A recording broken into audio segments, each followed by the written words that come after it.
You know, the global economy right now, it feels like a pretty stormy sea. There's a ton of tension and uncertainty out there.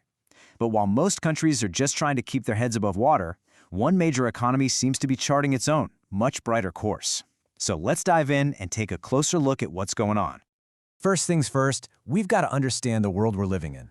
This isn't just about markets and trade balances anymore. It's about a concept called economic statecraft. Basically, it's where countries are using their economic power, things like trade, finance, and technology, as tools to get what they want strategically.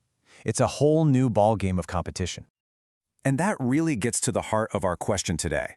In a world that feels pretty fractured, where economic ties are being used as weapons and the future looks shaky, how on earth is the Indian economy not just getting by, but actually posting such incredibly strong growth? So to really appreciate India's story, you first have to see the size of the storm it's navigating. Global policy uncertainty is at historically high levels. I mean, look at this chart.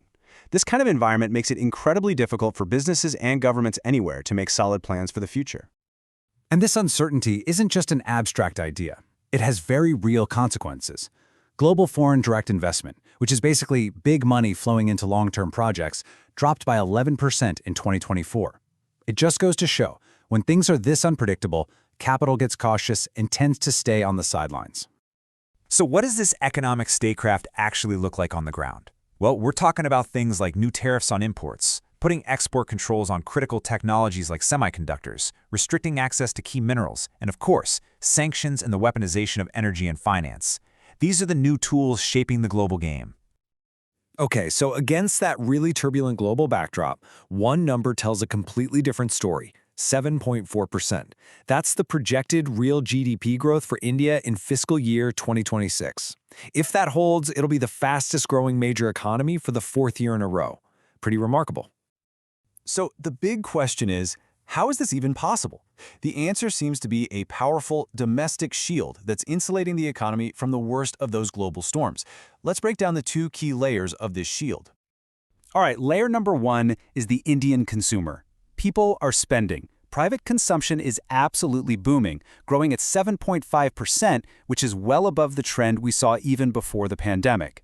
It's like having a powerful engine right at home that's driving the whole economy forward. And the second layer of that shield, it's investment. We're talking about a 7.6% jump in spending on things like new factories, infrastructure, and technology. And this isn't just government spending, though that's a big part of it. We're also seeing a really strong comeback in private corporate investment too. And what's really healthy here is that this growth isn't just coming from one place. If you look at the supply side, the expansion is broad-based. Industry is up 7%, manufacturing is showing really strong growth at 8.4%, and the services sector is just flying, leading the pack at 9.3%. So you have to ask, what's fueling all this domestic activity? Well, a huge part of the story is getting a handle on inflation.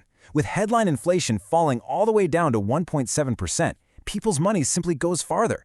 Their purchasing power gets a real boost, and that directly feeds into that consumption boom we just talked about.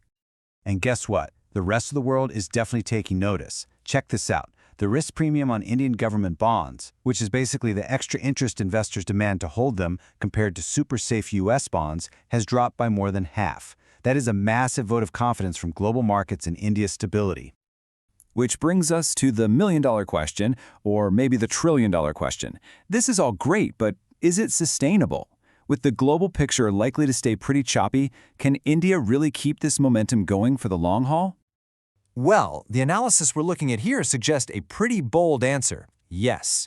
The assessment is that all the recent structural reforms have actually lifted India's medium-term potential growth rate up to a whole new baseline of 7%.